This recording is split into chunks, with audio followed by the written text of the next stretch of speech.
안녕하십니까. 반갑습니다. 외치는 자의 소리 외자서입니다.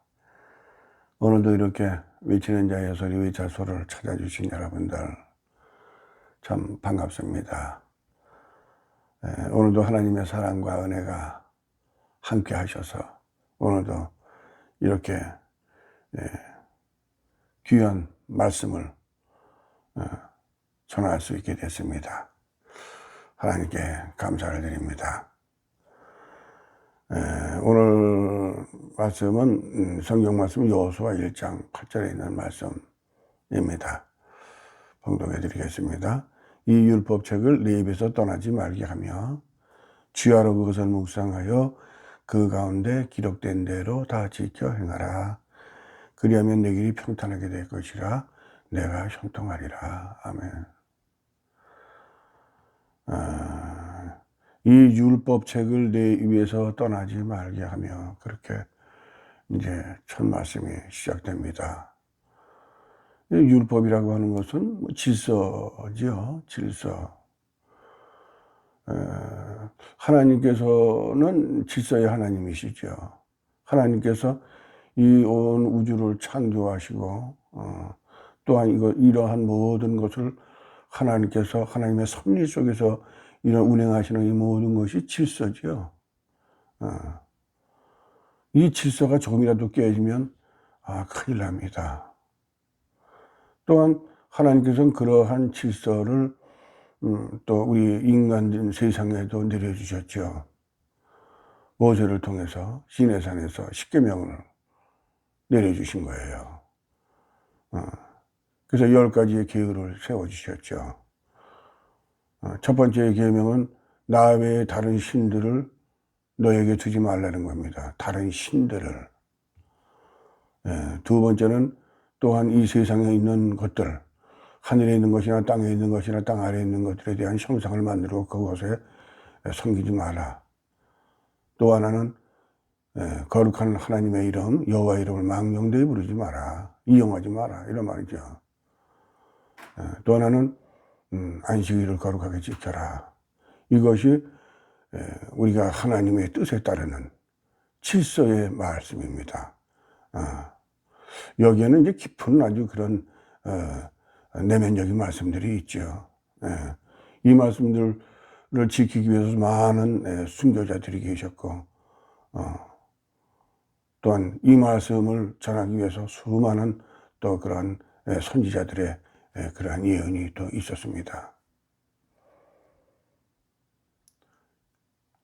다섯 번째부터는 우리가 인간들이 살아가는 데에 이제 그런 질서지요. 부모를 공경하고 살인하지 말고, 간음하지 말고, 거짓 증거하지 말고, 남의 이웃의 것을 탐하지 말고, 뭐 이런 일반적인 이런 것들로 이 지구의 모든 나라들이 법을 제정해서 그렇게 자기들이 맞는 그러한 그 나라의 관습에 따라서 법을 제정하고 법을 지키고 있습니다. 이게 질서죠. 그래서 이런 질서를 지키지 않으면 문란한 일이 일어나는 거예요. 세계의 질서가 무너지면 전쟁이 일어나게 되고, 사회의 질서가 무너지고, 나라의 질서가 무너지게 되면 범죄가 난무하고, 사회가 혼란해지죠. 그런 것도 뭐 직접 우리가 느낄 수 있는 일들이죠. 근데 중요한 거는 우리가 영적인 질서, 이 문제가 상당히 심각한 것입니다. 이거는 나타나지가 않아요. 왜냐하면 이후에 하나님께서 심판하실 일이기 때문에 잘 나타나지가 않아요. 그래서 사람들은 이 질서를 잘못 받아들여서 그것을 내 거화할 수가 있어요. 자기 것으로 화할 수가 있어요. 그래서 여기서 뭐라고 말씀하시냐면 이 율법책을 내에서 떠나지 말게 하며 주야로 그것을 묵상하여, 그런 말씀을 하십니다. 묵상하라는 말씀을 해요. 이 묵상이라는 것은 자기 마음을 들여다보라는 거죠. 이 말씀이라고 하는 율법책, 성경이죠. 이 율법책을 통하여서 자기 마음을 들여다보라는 거예요. 그런데 자칫 잘못하면 어떻게 되느냐 하면 이 율법의 거울, 이 율법의 거울로, 이 말씀의 거울로 자기를 보는 게 아니라 타인을 봐요. 나를 보고 나의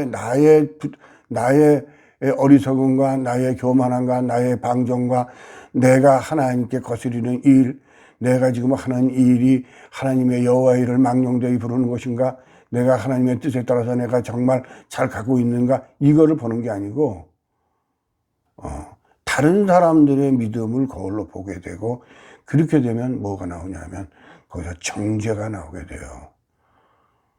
내 말이 맞고 너는 틀리고, 이렇게 대변하는 것이죠. 심판은 하나님만이 하시죠. 우리가 이 세상에 살면서 우리가 하나님의 뜻으로 살았는지 안 살았는지는 하나님 앞에 가봐야 합니다. 그거 어느 누구도 이 세상에서 판단할 수 없어요. 주여 주여 하는 자마다 다 하나님의 나라에 들어올 수 없다고 말씀했어요. 내가 예수를 잘 믿고 내가 주님의 뜻대로 행한다고 하는 것들이, 그것은 자기의 생각이에요. 판결은 하나님이 하시는 거예요. 다만 우리는 늘 말씀 속에서 스스로를 경계하고 스스로 늘 묵상하면서 자기를 돌아다 봐야 돼요. 그리고 회개해야 돼요. 늘 우리는 회개해야 돼요. 우리가 안식일에 주일에 교회 가서 우리가 그렇게 예배하고 예배를 준비하고 그러는 과정보다요, 그 과정은 우리가 늘 회개 속에 있어야 돼요. 어떤 계획을 세워놓고 안식일에 뭐 예배 가서 뭐 예배하고 어떻게 말씀을 전하고 말씀을 듣고 이것이 중요한 게 아니에요. 내가 하는 일이 하나님이 기뻐하시는 일인가. 늘 하나님께서는 그렇게 말씀하시죠. 빌립보서 2장 13절에서 14절에 뭐라고 말씀하시냐면, 너희 안에서 행하시는 일은 하나님이라고 그래요. 또 하나님의 기쁘신 뜻을 위하여 너희로 소원을 두게 하고, 그러니까 우리들이 하는 일들이 늘 하나님께서 기뻐하시는 일들로 소원을 두지요. 시작은 그렇게 해요. 근데 하다 보면 이게 하나님께서 뜻하시고 하나님께서 기뻐하시는 일이 아니라 자기의 일로 변질될 수가 있어요. 그래서 모든 일에 원망과 시비가 없이 하라 하시는 말씀을 후반 구절에 나오는 거예요. 하나님의 이런 원망과 시비가 있어서는 안 됩니다. 하나님께서 뭐라고 말씀하시냐, 고린도전서 14장 40절에 모든 것을 적당하게 하고 질서대로 하라고 그랬어요. 우리가 주 안에서 가는 길이 분명하게 있습니다. 예를 들면 우리가 서울을 간다고, 여기서 서울에서 부산을 간다고 보자고요. 그러면 부산을 가야 되죠. 잘 가야죠. 그런데 부산을 간다고 빨리 가려고 10걸음씩 갈 수 있나요? 아니에요. 부산을 가려면 절차가 있어야 돼요. 한 걸음부터 시작이에요. 그렇게 하고 서서히 가는 거예요. 과정 대전을 거치고 뭐 구미를 거치고 이렇게 거쳐서 가는 거예요. 푹 이렇게 부산 못 가요. 그것이 자기의 생각이죠. 하나님께서는 질서 있게 가라고 그랬거든요. 질서 있게. 근데 자칫하면 질서를 방해할 수가 있어요. 예를 들면 우리가 바빠요. 굉장히 바쁜 일이 있어서 차를 몰고 막 달려갑니다. 빨리 가야 돼요. 빨리 가고 싶은 마음이 막 생겼어요. 그래서 빨리 가요. 왜냐하면 빨리 가야 되니까, 그 목적지까지. 그래서 막 달려갑니다. 막 추월을 하고, 신호도 휙휙 어기고 가요. 근데 잡혔어요. 근데 그 사람이 그런 얘기를 해요, 운전자가. 나는 거기를 내가 지금 가야 되는 데를 빨리 가야 되기 때문에 난 빨리 가는다고 갔다. 그건 이유고 변명이죠. 경찰관이 그거 봐주나요? 그건 당신의 문제입니다. 당신은 법을 어겼어요. 아무리 바빠도 법을 지키고 가야 되죠. 법을 어기고 가면 안 되는 거예요.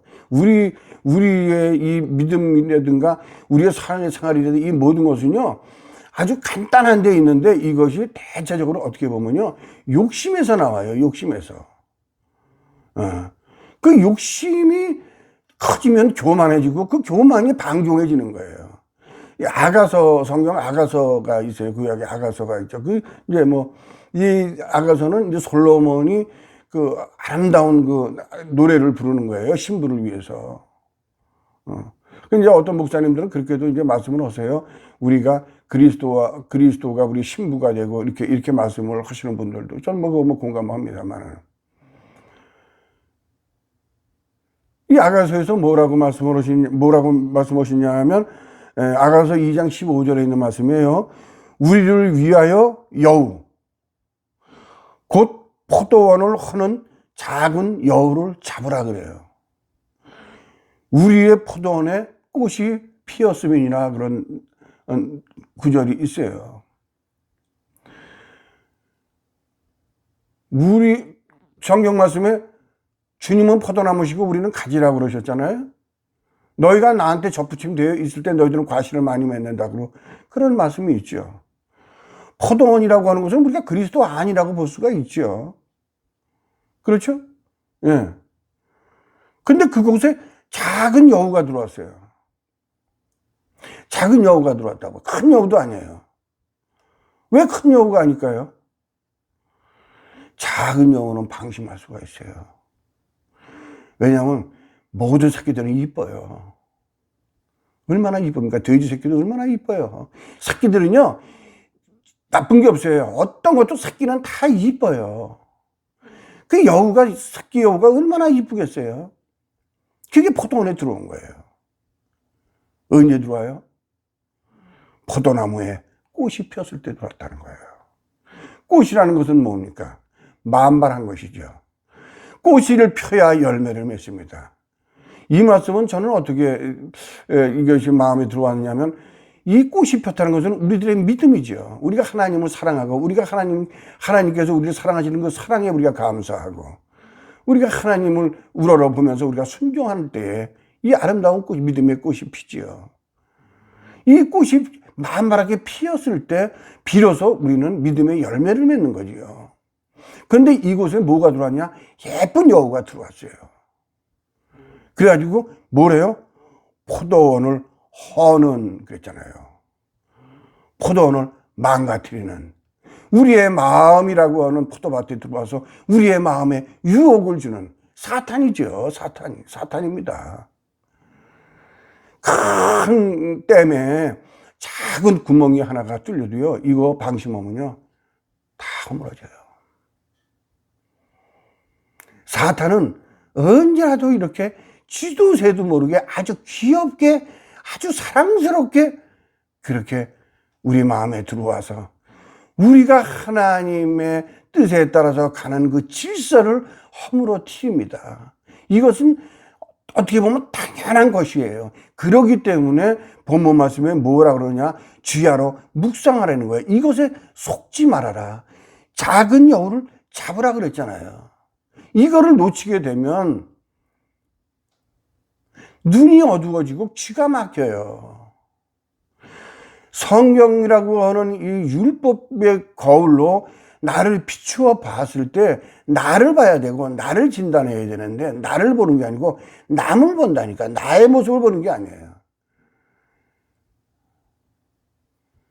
이렇게 되면 자기는 잘하죠. 이러기 때문에 저는 예수 믿은 지가 얼마 되지는 않았고 아직은 믿음이 아직은 연약합니다. 잘 모르겠습니다만은 저는 예수 믿은 지 지금 5년 정도가 돼 가는데, 저는 이 성경을 보고 이 성경을 보면서 하나 깨달은 게 있어요. 아, 기독교에서 이래서 이단이 잘 나오고 이래서 그런 그 적그리스도들이 나타나는구나. 이 말이요, 하나님께서 세 번째 계명이 뭐라 그러냐면요, 내 이름을 망령되이 부르지 말라고 그러거든요. 사람들이요, 기묘하게 이 성경 말씀을 자기 좋은 대로 해석을 해서 설파해요. 근데 이게 아주 잘 맞아요. 성경 말씀은 어디에 성경 말씀을 갖다 붙여도 잘 맞아 떨어져요. 그렇기 때문에 늘 사탄은 성경을 끼고 들어와요. 말씀을 끼고 들어와요. 그래서 사람의 연약한 곳을 후려 파입니다. 어? 예수님 40일 동안 시험 받을 때 두 번째 시험이 뭡니까? 천하만국을 보여주잖아요. 어? 나한테 굴복하면 하면 내가 다 모든 영광을 준다 그러잖아요. 어? 사탄은 그렇게. 근데 누구나 이 사탄의 유혹에 넘어갈 수 있습니다. 이것은 흠이 되잖아요. 단지 빨리 깨달아야 돼요. 빨리 알아차려야 됩니다. 빨리 이 여우를 잡아야 됩니다. 그래야만 우리는 하나님의 질서를 지킬 수 있는 겁니다. 자기도 모르게, 나도 모르게 질서를 어지럽힐 수 있어요. 근데 그걸 우리는 정죄할 수는 없습니다. 그건 하나님만이 하시는 것이죠. 단지 우리는 같은 가지요, 같은 우리는 그런 지체로서 한 지체가 병이 나고 한 지체가 상하면 가슴이 아파요. 특히 이러한 문제들은 책임을 질 수 있는 사람들, 이런 분들에게 더욱더 조심하고 경계해야 할 그런 일들이 아닌가. 왜냐하면 사명이 크니까. 제가 주제 넘은 말씀 같지만 저는 주제 넘은 말이라는 생각은 곰곰이 생각을 해도 그렇지는 않아요. 왜냐하면 우리는 예수를 잘 믿어야 되잖아요. 저는요, 예수를 정말 잘 믿고 싶습니다. 저는 40여 년을 불교계에서 승려 생활을 한 사람이에요. 제가 이 승계를 떠나서 예수를 믿은 지 지금 5년째 되는데 이 예수를 믿는 문제가 저한테는 참으로 중요합니다. 정말 중요한 일이에요. 누구에게나 중요하죠. 그렇기 때문에 저는 정말 신중하고, 저는 정말로 우리가 어떻게 하면 예수님의 그 질서, 하나님의 질서를 어기지 않을 것인가. 우리는 서로서로 경계해 줘야 됩니다. 경계해 주지 않으면 방종됩니다. 서로서로가 지적해주고 서로서로가 그 지적을 받아들일 줄 알아야 되고, 길을 열어야 되고, 수긍할 줄 알아야 됩니다. 그래야 발전되고, 그래야 성장합니다. 나의 영광, 그것은 소용없는 거예요. 오직 모든 영광은 하나님께 있고 하나님이 심판하시는 일입니다. 우리는 오늘도 그렇게 살아야 할 것입니다. 하나님의 그리스도 안에서 그리스도의 질서를 지키고, 그 질서를 지킴을 통하여서 사회의 질서는 저절로 지켜지는 것이니까 늘 나를 돌아다보고 늘 회개하는 마음, 순종하는 마음으로 우리가 세상을 죽는 날까지, 하나님 앞에 서는 날까지, 그래서 심판 받을 때 정말 너 잘하셨노라고 칭찬받는 그런 삶을 우리가 살아갈 때 그것이야말로 진짜 우리 하나님의 상이 아닌가, 그렇게 생각하면서 오늘 이 말씀을 드려봤습니다. 오늘도 하나님의 은혜, 주 예수 그리스도의 인도하심이 여러분들의 발길 속에 함께 하셔서 늘 축복되는 하루가 되시기를 예수님의 이름으로 기도드립니다. 감사합니다.